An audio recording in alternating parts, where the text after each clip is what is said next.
family outing, helicopter ride. Sounds fun, right? Sure does. Well, not this time. Oh. Tragic crash in Houston last Sunday. Oh, yeah, I heard about this one.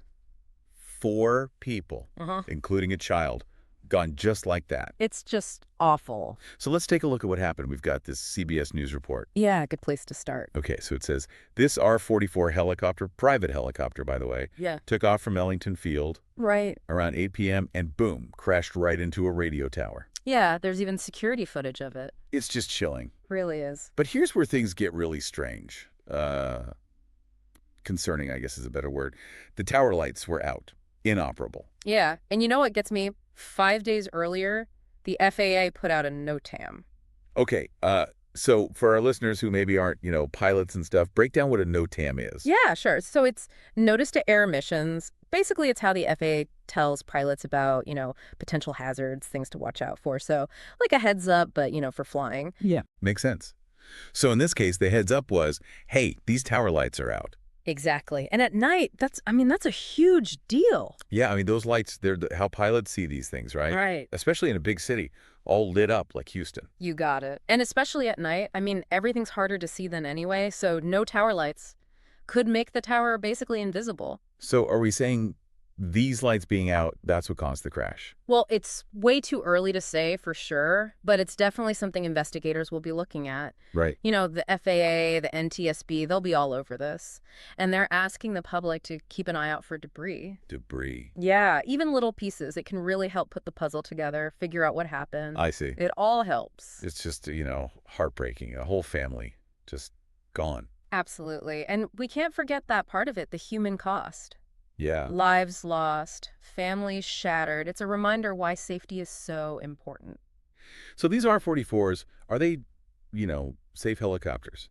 Well, it's complicated. They're super popular. Globally. One of the most common civilian helicopters. Why is that? Well, they're relatively affordable, and they're generally pretty reliable. Okay. But they do have a higher accident rate than some other models out there. Really? Yeah, and that's, got to be part of the investigation, too. I can only imagine flying a helicopter at night.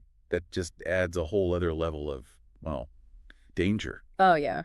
Visibility is already tough, and then any little problem like those lights being out, it just gets way more risky. So let's recap here.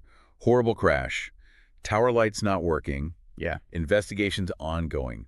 What are the big, the big picture takeaways? Well, it really shows how important safety protocols are.